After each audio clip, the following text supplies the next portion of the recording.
'Twas a dirty little coward that shot Mr. Howard, and they laid Jesse James in his grave.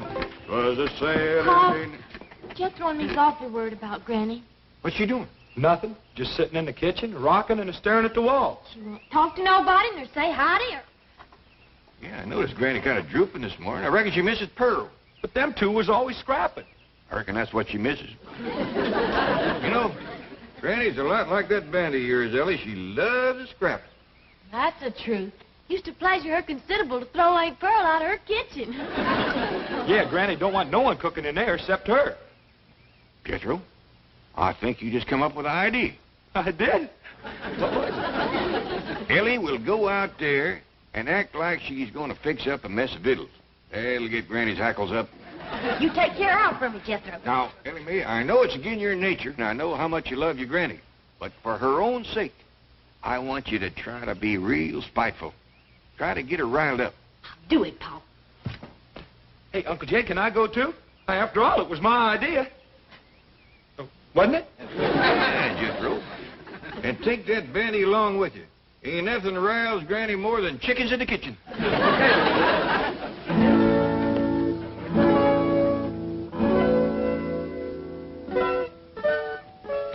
Why, I'm going to cook up a mess of victuals.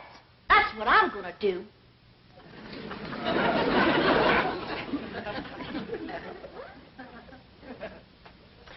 I'm going to get out every pot and pan in this here kitchen, and I'm going to whop up the doggonedest meal anybody ever tasted.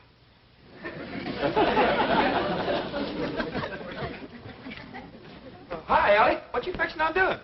I'm going to cook up some victuals. Granny don't allow nobody to cook victuals at her kitchen. I don't care what Granny don't allow. I'm going to cook up some victuals anyhow. I'll help you. Here now, what are you young'uns up to? Oh, we's going to cook us some victuals. Why, you know Granny don't allow that in her kitchen. We don't care what Granny don't allow. We's going to cook us some victuals anyhow. Jethro, is that a chicken you're holding? Yes, sir. Well, you better get shed of it right away. No, I mean outside. Ain't nothing riles Granny more than chickens in her kitchen.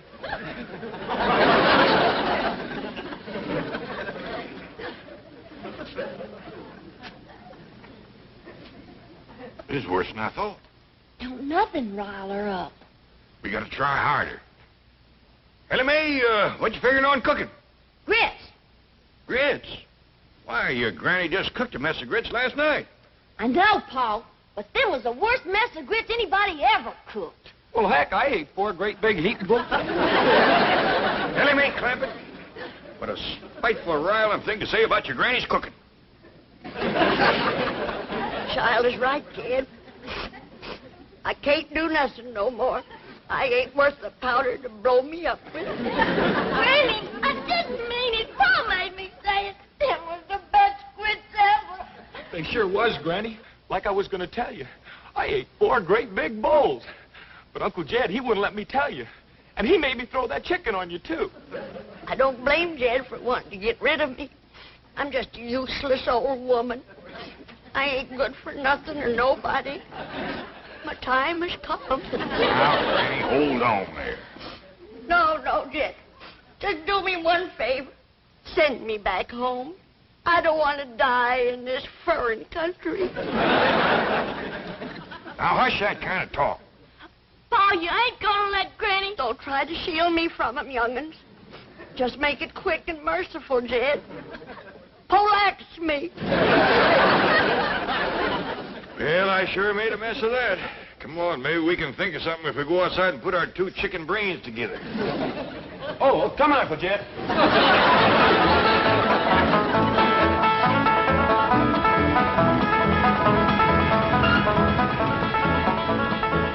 You wait here. I'll go and see Mr. Drysdale. I asked Miss Jane to come to supper, too. Mr. Drysdale, look who's here. I don't want to be no bother. Well, it's always a pleasure to see you, Mr. Clampett. Sit down, sit down. Thank you. So now, what can I do for you? Well, I got a little problem. You know, your problems are my problems. What's troubling my favorite depositor? Well, who? You, Mr. Clampett, you. Oh, Well, you see, it's Granny. That poor little old woman is feeling lower than a fat frog in a dry well. Well, now, we must do something to cheer her up. Indeed, we must. You see, back home, we just have a bunch of neighbors in and have us a do. Ain't nothing pleasures Granny more than doing for folks. Doing? Yeah, you know, wamping up a big feed, tapping a keg of her cider, seeing everybody has plenty to eat and drink and has a good time. Well, can't Granny do that here? Well, you folks is about the only ones we know. We'll be happy to come. Just say when. Well, I reckon the sooner the better. How about tonight? Well, I'll be right neighborly. Miss Drysdale in town? Yes, she is, and she'll be delighted to come. Delighted. I would rather face the firing squad. Honey bun, please. I cannot picture myself with my fine old Boston background sitting down to dine with those prehistoric hillbillies. Don't. Milburn, I have told you repeatedly I will not mingle socially with the Clampetts. And I have told you repeatedly that their money is the pillar of this bank. Money isn't everything. Only if you have plenty, which you will not unless you go to Granny's dinner because I will cut off your allowance. Try me. You brute. Associating with Jed Clampett has made you the same kind of a man that he is. Oh, no, Margaret. If I were the kind of man Jed Clampett is, I wouldn't waste time talking. Oh, no. I would put you across my knee and paddle your fine old Boston background. Chief, Mrs. Drysdale, this is indeed a red-letter day. Guess who has just landed on the roof? Well, it's a little early for Santa Claus. No, indeed. It's our distinguished chairman of the board, Mr. Martin Van Ransehorn. What? Well, I thought he was on the world cruise. No, he's anchored his yacht off Balboa and helicoptered in to see you. Mr. Van Ransehorn. Marty Milburn. Call me Marty. You know Mrs. Drysdale. Oh, yes, of course. Congratulations. Congratulations for what? Well, I think you should be the first to know I'm elevating your husband to the board of directors. Board of directors? Nice. Yes, well, he deserves it. Any man that can land the Clampett account is my kind of banker. And I want the two of you to celebrate with me having dinner on my yacht. Well, thank you. We'd be delighted. I have a new French chef that's a genius. Every meal is an adventure.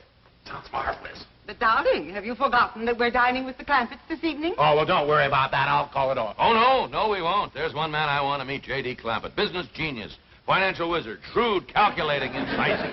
Mr. Clampett? Who told you Mr. Clampett was that kind of a man? You did. I did? Yes, right after you landed the account. Oh, then, yes.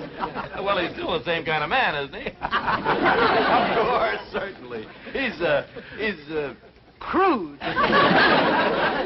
What was that? shrewd.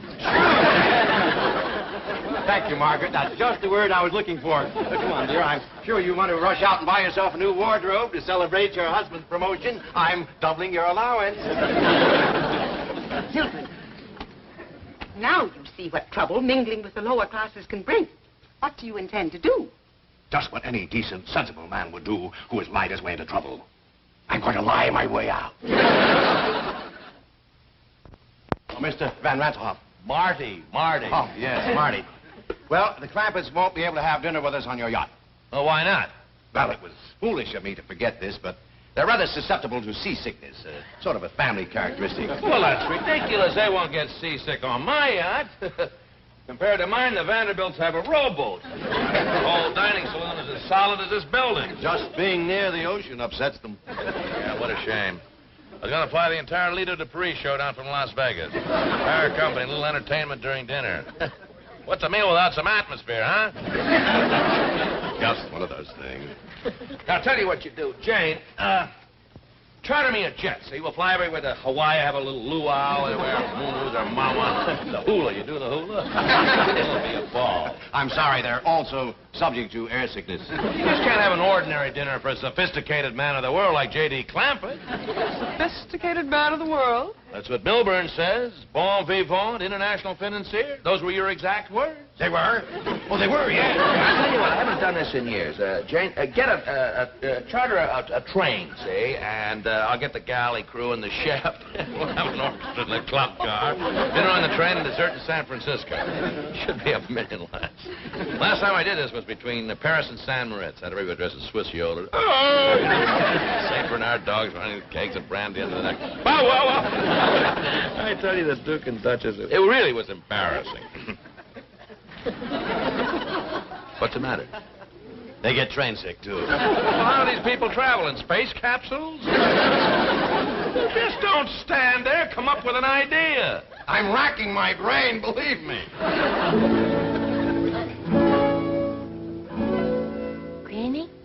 Granny, look-a here. I learned Earl a new trick. He's a dead rooster. Dog. Just put his bows in a pine box and send us home for burying. He ain't really dead. He's just playing. Look at this. See? He's alive. More than I can say for me. Ellie, you just stop playing with that chicken. You got lots to do. What, Paul? Oh, cooking for company, that's what. We're having a big doings. Well, who's all coming? Well, Miss Hathaway, Mr. Drysdale, Miss Drysdale, I don't know who all. Well, what'll I cook? Well, the fanciest spread ever. Jethro's out right now getting some fresh victuals. I reckon you can start heating the water for the owl soup, and I'll go down to the cellar and fetch up some salted possum. Hold on, everybody. We's having a do, I'm gonna do the doing. Now, man, get this chicken out of here. Nothing riles me like chickens in my kitchen. And the rest of you scat, too. Ellie Mae, you set the table in the fancy eating room. Jed, you go cut me some fresh greens.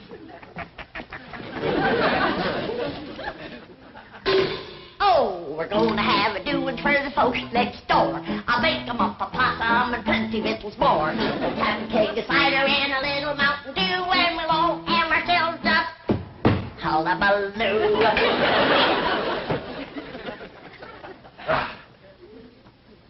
Look, there's a place out here called the Coliseum, isn't there? Yes, it's a stadium.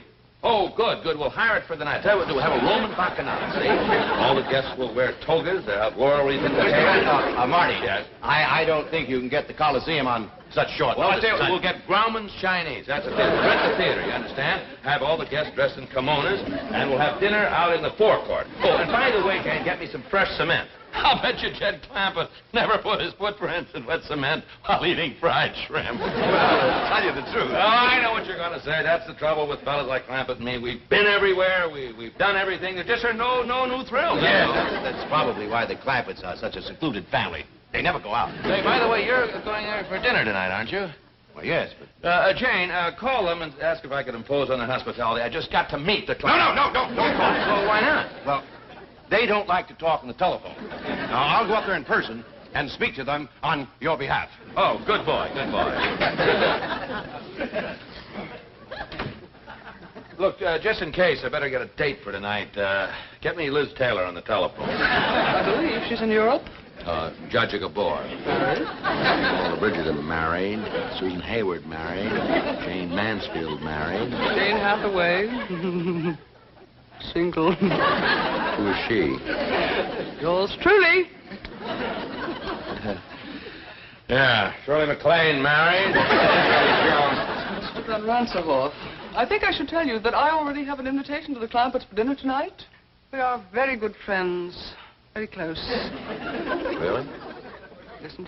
Oh, would you mind turning around?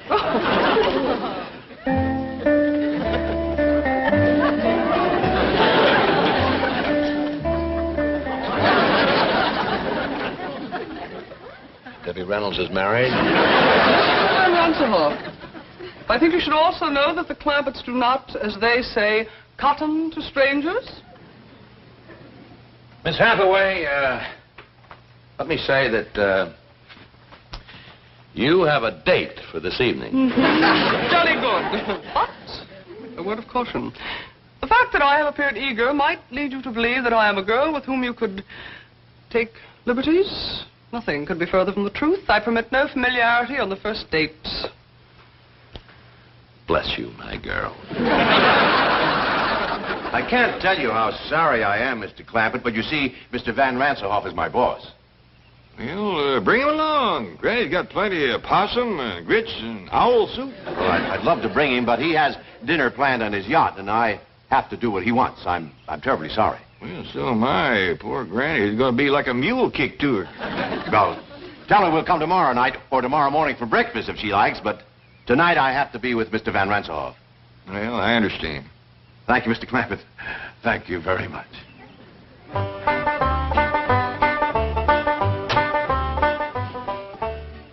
Better not bring these in to Granny just yet. When she hears the news, she's liable to commence flinging them. Give him a knife, kid. Just heard the news. Simmer down, Granny. You can't catch Mr. Drysdale. He done gone. What do I want to catch him for? Coming back here tonight with Miss Jane and Mr. Ranselhoff. Is Mr. Ranselhoff coming here? Sure he is. Miss Jane just called to see if he got the invite. I said, shucks, he don't need no invite. Just bring him along. Doggy. If Mr. Ranselhoff is coming, then they's all coming, because he's the boss. Oh, we're gonna have a doing for the folks next door. Jane and Mr. Ranselhoff in that base floor. Take a cider and a little Mountain Dew, and we'll all have ourselves a hullabaloo.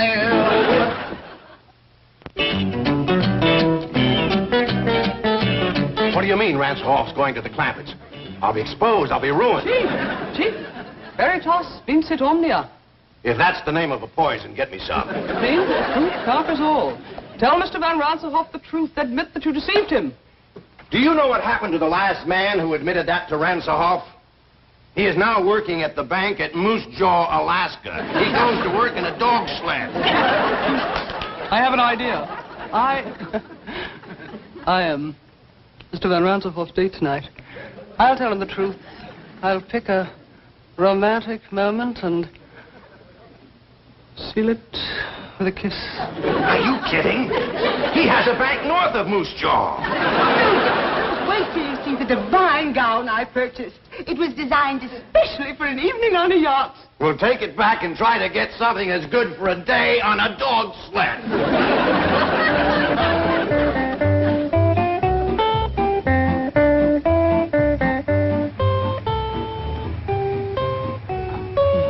Say, what a place, huh? A veritable palace. I hope this isn't one of those dull, stuffy, formal parties, you know.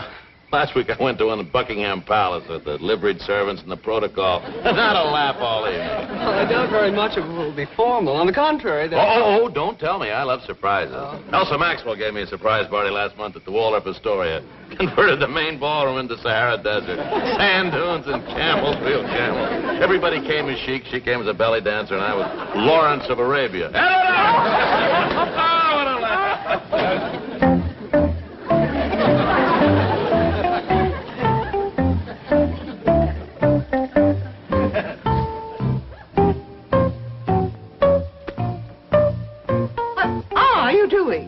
I'm packing for Moose Jaw, Alaska. Ranselhoff just arrived at the Clampetts. Surely you're exaggerating the situation. Margaret, one look at those hillbillies and I'm an Eskimo. Lady Clampett, may I present Mr. Martin von Ranselhoff? How do you do? Hey, they just call me Jed, and this here's Granny. Pleasure to know. How do you do? This is fabulous. No, this is Ellie. My daughter, Ellie Mae. Howdy there. Say, I got a rooster that plays dead. You want to see him? All right, Mae, let's wait till later to show off your critters. This fine young fella here is my nephew, Jethro. Howdy, Mr. Ranselhoff. He's my cousin Pearl's boy. We're right proud of Jethro. He's going to graduate from the 5th grade this year. Congratulations, young man. Well, thank you. Well, let's all go sit in the parlor while Granny pulls the bung on a keg of cider. Jane, this is marvelous, simply marvelous, and what a surprise. Who'd think that a stuffy millionaire like Clampett would come up with a hillbilly party? The man is a genius, and those accents, they must have been practicing for weeks. Longer than that. Yes, when do they start the hoedown or the square dance or whatever they're going to do? Oh, excuse me, Mr. Ranselhoff. Marty. Well, come on, Marty. Once Granny pulls the bung on that cider, it evaporates awful fast. Look, we'd like to get in the spirit of the party. Have you got any more clothes like the one that you're wearing? Sure. Ellie Mae, Jethro. Take these folks upstairs and get them some party clothes. Out the way. Jane. Here I am. You look like something out of Tobacco Road. Well, you're not exactly Adolphe Manjou yourself. You know, I can't get over an important millionaire like Clampett going to all this trouble to surprise me with a hillbilly party. He's a wonderful man. He's the greatest. He's a millionaire's millionaire. I'll always be grateful to Drysdale. By the way, why aren't the Drysdales here? Well, that's rather a long story, Mr. Van Ransenhoff. Call me Marty the way Clampett does. That kills me. Well, Marty. Mr. Drysdale thinks you're going to transfer him to your bank in Moose Jaw, Alaska. Moose Jaw, Alaska?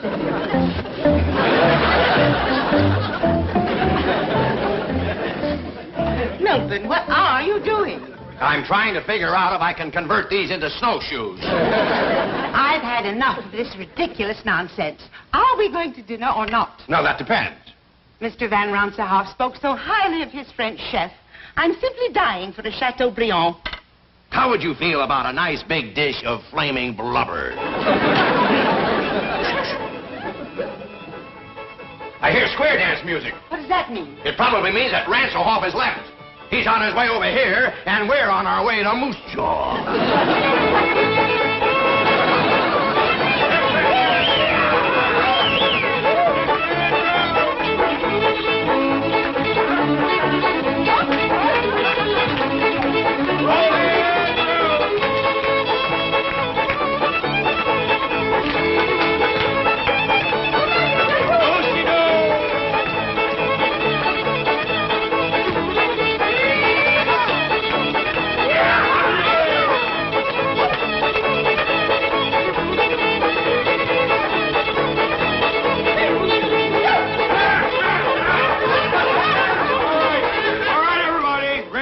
Can't wait no longer for the Drysdales. Her owl soup and chicken fried hawk is getting cold. This way to the fancy eating room.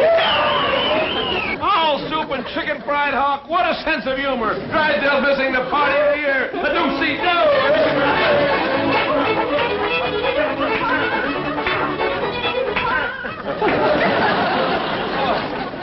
Dinner in the billiard room. This is priceless. Now, before we all sit down, there's a couple things I better explain to you, Marty.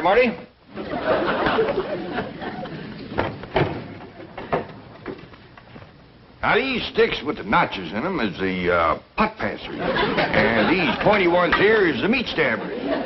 Is just dandy for stabbing stuffed crow. Wish Elsa Maxwell and Pearl Mesta could be here. Partial to stuffed crow, is they? Well, come on, sit down, everybody. First we'll have Grace, and after that, Ellie Mae will pass out the deviled buzzard eggs. He is just fine with baked possum.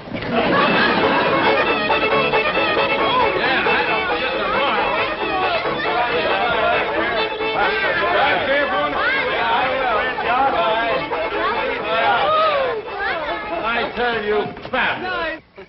Is that fabulous? I tell you, I've been to parties all over the world, but this is the cleverest, the most original, and what food? Imagine calling roast pheasant or just stuffed crow with gopher gravy. I noticed that you didn't eat much. Oh, the excitement of the evening. Yes, I must say, I don't blame you. I can hardly wait to get back from that around-the-world cruise, see what kind of party they're going to plan for me next. Oh, Marty. Granny says you seem so fond of her deviled buzzard eggs, she wanted you to have these to take home with you. Well, thank her for me. You bet I will. Good night. Good night. Is that beautiful? Still in character.